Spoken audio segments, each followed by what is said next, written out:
देश के MSME sector को पेमेंट वसूली में हो रही देरी का सामना करना पड़ रहा है। Global alliances for mass entrepreneurship की रिपोर्ट बताती है कि 2021 के अंत तक एमएसएमई सेक्टर की छोटी और सूक्ष्म इकाइयों की लगभग 8.73 लाख करोड़ रुपए की देनदारी फंसी हुई है, जो पूरे एमएसएमई सेक्टर की लगभग 80% लेनदारी है। ये रिपोर्ट केंद्र सरकार के एमएसएमई मंत्रालय के साथ साझा की गई है। कोरोना काल में एमएसएमई सेक्टर को भारी परेशानियों का सामना करना पड़ा था और अब ये सेक्टर उभर ही रहा है, लेकिन लेनदारी फंसने की वजह से सेक्टर की कई इकाइयां भारी नुकसान में फंसी हुई हैं। सर, ये पेमेंट की क्राइसिस कितनी बड़ी है एमएसएमई के लिए? शुभम, में पेमेंट की क्राइसिस भारत के एमएसएमई की बुनियादी क्राइसिस है। और इससे पहले इकोनॉमिका में हमने जब एमएसएमई पर चर्चा की थी एक एपिसोड में, उस एपिसोड में हमने इस पर विस्तार से ये समझने की कोशिश की थी। भारत में आमतौर पर छोटी इकाइयों को 45 से 50 दिन से कम समय में पैसा मिलता ही नहीं है, भुगतान ही नहीं मिलता है। चाहे वो बड़ी कंपनियों को आपूर्ति कर रहे हो, चाहे वो सरकार को आपूर्ति कर रहे हो, चाहे वो कंस्ट्रक्शन सेक्टर को आपूर्ति कर रहे हो, सामान्य रूप से उन्हें मिलने वाले भुगतान 45 से 50 दिन लेट होते हैं। कोविड के दौरान काफ़ी सारी चीज़ें टूट गई और उनके भुगतान और ज़्यादा पिछड़ गए।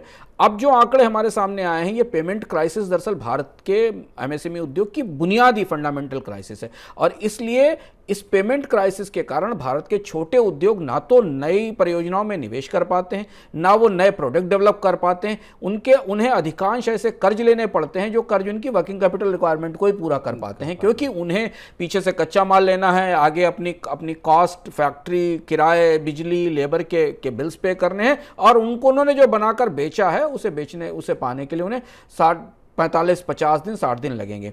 यह रिपोर्ट बहुत महत्वपूर्ण है और इस रिपोर्ट पर केंद्र सरकार को गंभीरता से विचार करना चाहिए, इसलिए क्योंकि 2-3 बार सरकार भी यह बात स्वीकार कर चुकी है कि एमएसएमई को समय से पेमेंट नहीं मिलता। इस रिपोर्ट में शुभम एक बहुत रिवीलिंग जानकारी यह है कि सेक्टर वाइज अगर हम देखें कि पेमेंट कहां से डिले हैं, तो सरकारी कंपनियों, छोटी कंपनियों का 60-61% बकाया पब्लिक एडमिनिस्ट्रेशन पे, यानी सरकारी कंपनियों पे, सरकारी विभागों पर है, यानी छोटे नगर निकायों पर, सरकार की छोटी बड़ी कंपनियों पर।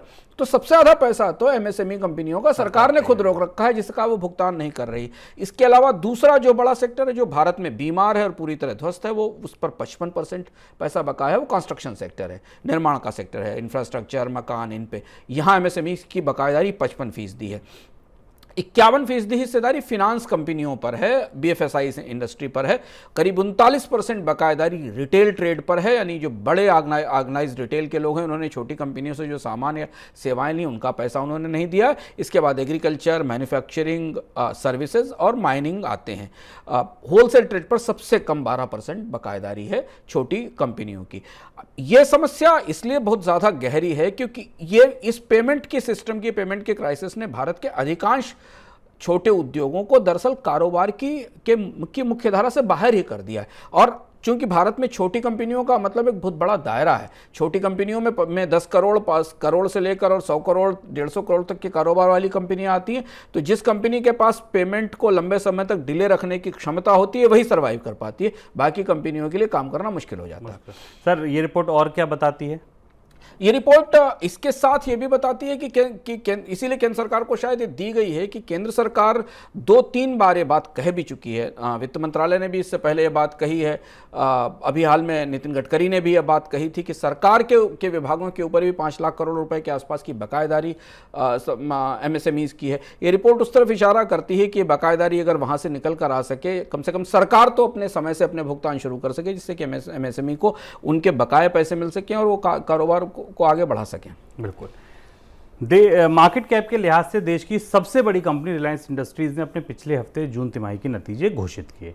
जून तिमाही में कंपनी को 17,955 करोड़ रुपए का शुद्ध लाभ हुआ है और कंपनी के लिए रिफाइनिंग मार्जिन भी औसतन $10 प्रति बैरल से बढ़कर $22 से $25 प्रति बैरल हो गए हैं। लेकिन नतीजों के बाद कंपनी के वित्तीय अधिकारियों की बैठक में आर्थिक मंदी को लेकर आशंका जताई गई है। कंपनी के मुख्य वित्तीय अधिकारी वी श्रीकांत ने कहा है कि महंगाई बढ़ने और दुनिया भर में केंद्रीय बैंकों की तरफ से महंगाई को लेकर दी गई प्रतिक्रिया से आर्थिक मंदी और धीमेपन की आशंका जो है वो गहरी हो गई है।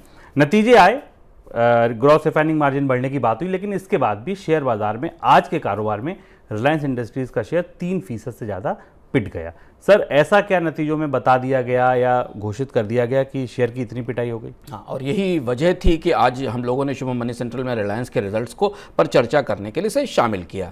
आमतौर पर हम मनी सेंट्रल में अलग अलग आयामों पर चर्चा करते हैं। रिलायंस के इस नतीजे को हम विशुद्ध रूप से स्टॉक मार्केट के नज़रिए से, स्टॉक निवेशक के नज़रिए से देखने की कोशिश करेंगे। और जब आप रिलायंस के नतीजों को भीतर से खोलकर पढ़ने की कोशिश करें और इसके अलग अलग हिस्से पुर्जों को अलग करें तो आपको समझ में आएगा कि भारत के बाजार की, शेयर बाजार की स्टार कंपनी, सुपरस्टार कंपनी का रिजल्ट अच्छा दिखने के बाद भी, हेडलाइंस में अच्छा दिखने के बाद भी बाजार को क्यों समझ में नहीं आया और बाजार में रिलायंस के स्टॉक पर ऐसी प्रतिक्रिया क्यों हुई कि न केवल स्टॉक गिरा बल्कि देश के बड़े ब्रोकर्स ने और मर्चेंट ब्रोकर्स ने या तो रिलायंस को अपने पोर्टफोलियो में ओवरवेट की श्रेणी में डाल दिया या रिलायंस को लेकर अपने अनुमानों में बदलाव किया।